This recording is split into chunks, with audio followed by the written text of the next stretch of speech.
হাজার হাজার বছর আগে প্রাচীন ইজিপ্টের মরুভূমির নিচে লুকিয়েছিল এক রাজকীয় সমাধি, যেখানে ঘুমিয়েছিলেন এক তরুণ ফারাও যার নাম তুতানখামুন। বলা হয়েছিল যে কেউ এই সমাধি খুলবে তার উপর নেমে আসবে ভয়ঙ্কর অভিশাপ।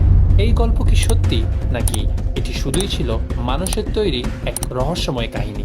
আজ আমরা জানব মমির অভিশাপের পুরো সত্য গল্প।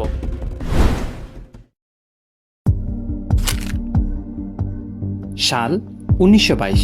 ব্রিটিশ আর্কিওলজিস্ট হাওয়ার্ড কার্টার বহু বছর ধরে খুঁজছিলেন হারিয়ে যাওয়া ফারাওদের সমাধি। অবশেষে তিনি খুঁজে পেলেন ইতিহাসের সবচেয়ে বিখ্যাত সমাধিগুলোর একটি, রাজা টুটানখামুনের সমাধি। এই অভিযানের অর্থদাতা ছিলেন ধনী ব্রিটিশ অভিজাত ব্যক্তি লর্ড কার্নাভন। যখন সমাধির দরজা প্রথমবার খোলা হয় তখন হাজার বছরের পুরনো ধন সম্পদ চোখে পড়ে। সোনার সিংহাসন, অসংখ্য গয়না এবং বিখ্যাত সোনার মুখোশ। মনে হচ্ছিল যেন ইতিহাস হঠাৎ করে আবার জীবিত হয়ে উঠেছে। কিন্তু ঠিক তখনই শুরু হলো এক অদ্ভুত ঘটনা।